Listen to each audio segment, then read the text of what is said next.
ISLന്റെ ഭാവി എന്താവുമെന്നൊരു ആശങ്കയിലൂടെയായിരുന്നു ഇതുവരെ ഇന്ത്യൻ ഫുട്ബോളിലെ ആരാധകരെല്ലാം കടന്നുപോയിട്ടുണ്ടായിരുന്നത്. പിന്നീട് അഖിലേന്ത്യാ ഫുട്ബോൾ ഫെഡറേഷൻ്റെ പ്രസിഡൻ്റായിട്ടുള്ള കല്യാൺ ചൗബെ ആരാധകരെ അറിയിച്ചിട്ടുണ്ടായിരുന്നതാണ് ഡിസംബറിൽ ഇന്ത്യൻ ഫുട്ബോൾ ആരംഭിക്കുമെന്നും, അതായത് ഇന്ത്യൻ സൂപ്പർ ലീഗ് ആരംഭിക്കുമെന്നും, പോരാത്തതിന് ഇന്ത്യൻ ഫുട്ബോളിലെ ഈ ഒരു 2025-26 സീസൺ വരുവാനായിട്ട് പോകുന്ന സൂപ്പർ കപ്പോട് കൂടി ഒക്ടോബർ 25-ാം തീയതി ആരംഭിക്കുന്ന തരത്തിലുള്ള വാർത്തകളും നമ്മൾ നേരത്തെ അറിഞ്ഞിട്ടുള്ളതാണ്. അതുമായി ബന്ധപ്പെട്ടുള്ള അതായത് സൂപ്പർ കപ്പിൻ്റെ ഫിക്സ്ചേഴ്സും മറ്റ് കാര്യങ്ങളും ഒക്കെ തന്നെ ടീമുകളും ഒക്കെ തന്നെ പുറത്തേക്ക് അപ്ഡേറ്റുകളായിട്ട് പുറത്തേക്ക് വന്നിട്ടുണ്ടായിരുന്നു. ഗ്രൂപ്പ് ഘട്ടങ്ങളും ഒക്കെ തന്നെ പുറത്തേക്കായി വന്നിട്ടുണ്ടായിരുന്നതാണ്. ആ ഒരു സാഹചര്യത്തിൽ കേരള ബ്ലാസ്റ്റേഴ്സിൻ്റെ സ്കോഡ് നോക്കുന്ന ടൈമിൽ ബ്ലാസ്റ്റേഴ്സിൽ ഒരു വിദേശ സ്ട്രൈക്കറിൻ്റെ അഭാവം ഉണ്ടായിരുന്നതാണ്. അതായത് ജീസസ് ജിമിനസ് ബ്ലാസ്റ്റേഴ്സുമായിട്ട് മ്യൂച്വൽ അണ്ടർസ്റ്റാൻഡിംഗ് ക്ലബ്ബ് വിടുന്ന ഒരു സാഹചര്യത്തിലൂടെയായിരുന്നു നമ്മൾ കടന്നു പോയിട്ടുണ്ടായിരുന്നത്. അതിൻ്റെ പിന്നിലെ കാരണങ്ങളൊക്കെ നമ്മൾ അറിഞ്ഞിട്ടുള്ളതാണ്. സോ അദ്ദേഹത്തിന് പകരക്കാരനായിട്ടായിരുന്നു ഇന്നലെ ബ്ലാസ്റ്റേഴ്സ് ആരാധകരെ മൊത്തം തന്നെ ഞെട്ടിച്ചുകൊണ്ട് ബ്ലാസ്റ്റേഴ്സിൻ്റെ മാനേജ്മെൻറ്റ് ആ ഒരു അനൗൺസ്മെൻറ്റ് നടത്തിയിട്ടുണ്ടായിരുന്നത്.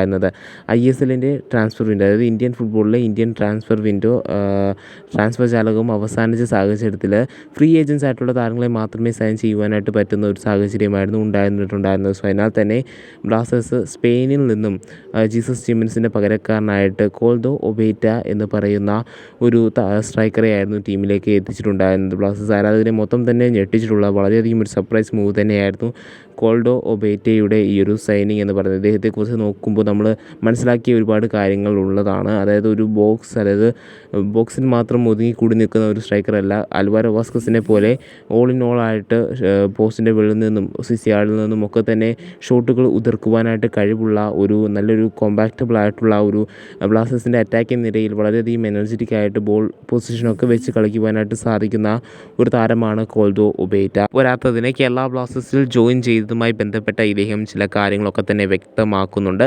കേരള ബ്ലാസ്റ്റേഴ്സ് ഇദ്ദേഹത്തെ സമീപിച്ച സമയത്ത് കേരള ബ്ലാസ്റ്റേഴ്സിൻ്റെ ഹെഡ് കോച്ചുമായിട്ടുള്ള ഡേവിഡ് കറ്റാലയുമായിട്ട് ഇദ്ദേഹം സംസാരിക്കുകയും ഈ ഒരു ക്ലബിൻ്റെ ഒരു പ്രസ്റ്റീജും പിന്നീട് ആരാധകർക്ക് ഈ ക്ലബിനോടുള്ള ഒരു സമീപനവും ഒക്കെ തന്നെ ഈ ഒരു ക്ലബിനോട് കൂടുതൽ ആകർഷിപ്പിച്ചു എന്നും, കളിക്കളത്തിലിറങ്ങി തൻ്റെ ഏറ്റവും മാക്സിമം പെർഫോമൻസ് തന്നെ കളിക്കളത്തിൽ കാഴ്ചവെക്കുവാനായിട്ട് താൻ ആഗ്രഹിക്കുന്നുണ്ട് എന്നും, പോരാത്തതിന് ഈ ഒരു ക്ലബിൻ്റെ ഭാഗമാകുവാനായിട്ട് സാധിച്ചതിൽ തനിക്ക് വളരെയധികം അഭിമാനമുണ്ട് എന്നും കോൾഡോ ഒബേറ്റ നിലവിൽ ആരാധകർക്ക് മുന്നിലേക്ക് ഈ ഒരു ക്ലബ്ബിൽ ജോയിൻ ചെയ്തതുമായി ബന്ധപ്പെട്ട് അദ്ദേഹം പറഞ്ഞിട്ടുണ്ട്. പോരാത്തതിന് ഇദ്ദേഹത്തെക്കുറിച്ച് നോക്കുകയാണെന്നുണ്ടെങ്കിൽ സൂപ്പർ കപ്പിൽ ഇദ്ദേഹത്തിൻ്റെ ഒരു സേവനം കേരള ബ്ലാസ്റ്റേഴ്സിൽ ലഭ്യമാവുമെന്നാണ് നമുക്ക് അറിയുവാനായിട്ട് സാധിക്കുന്നത്. ഇദ്ദേഹം നമുക്ക് എല്ലാവർക്കും അറിയാവുന്നതാണ്, വരുവാനായിട്ട് പോകുന്ന ഒക്ടോബർ 7-ാം തീയതി കേരള ബ്ലാസ്റ്റേഴ്സ് ഗോവയിലേക്ക് ചേക്കേറുകയാണ്. അവിടെ ട്രെയിനിങ് സെക്ഷന് വേണ്ടി, അതായത് സൂപ്പർ കപ്പിന് മുന്നോടിയായിട്ടുള്ള പ്രീ സീസൺ ട്രെയിനിങ്ങിന് വേണ്ടിയാണ് ബ്ലാസ്റ്റേഴ്സിൻ്റെ ടീം അംഗങ്ങൾ ഇൻക്ലൂഡിങ് കോച്ചിങ് സ്റ്റാഫൊക്കെ കൂടി ഗോവയിലേക്ക് ചേക്കേറുന്നത്.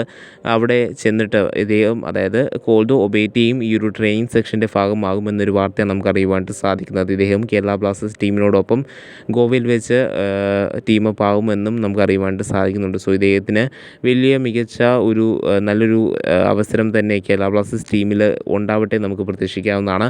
വളരെ മികച്ച പ്ലേയിങ് ടൈം ഇദ്ദേഹത്തിന് കേരള ബ്ലാസ്റ്റേഴ്സ് ടീമിൽ ലഭിക്കട്ടെ നമുക്ക് പ്രതീക്ഷിക്കാവുന്നതാണ്. വരുവാനായിട്ട് പോകുന്ന സൂപ്പർ കപ്പിൽ കേരള ബ്ലാസ്റ്റേഴ്സിൻ്റെ ആദ്യത്തെ മത്സരം ഈ വരുവാനായിട്ട് പോകുന്ന ഒക്ടോബർ 30-ാം തീയതിയാണ്. അതായത് ഈ ഒരു മാസത്തിൻ്റെ എൻഡിലാണ് കേരള ബ്ലാസ്റ്റേഴ്സിൻ്റെ ആദ്യത്തെ സൂപ്പർ കപ്പിലെ മത്സരം. ഒക്ടോബർ 25-ന് സൂപ്പർ കപ്പ് ആരംഭിക്കുമെങ്കിൽ പോലും ഒക്ടോബർ 30-ാം തീയതിയാണ് കേരള ബ്ലാസ്റ്റേഴ്സിൻ്റെ ആദ്യത്തെ മത്സരം വരുന്നത്. സോ ബ്ലാസ്റ്റേഴ്സിൻ്റെ ആദ്യത്തെ മത്സരം രാജസ്ഥാൻ FC-ക്കെതിരെയാണ്. ഐ ലീഗ് ക്ലബ്ബായിട്ടുള്ള രാജസ്ഥാൻ FC-ക്കെതിരെയാണ്. പിന്നീട് ഹൈദരാബാദ് FC-ക്കെതിരെയും മുംബൈ സിറ്റി FC-ക്കെതിരെയും ബ്ലാസ്റ്റേഴ്സിൻ്റെ മത്സരമുണ്ട്. നവംബർ 3-ാം തീയതിയും പിന്നീട് നവംബർ 6-ാം തീയതിയുമാണ് മത്സരങ്ങൾ വരുന്നത്.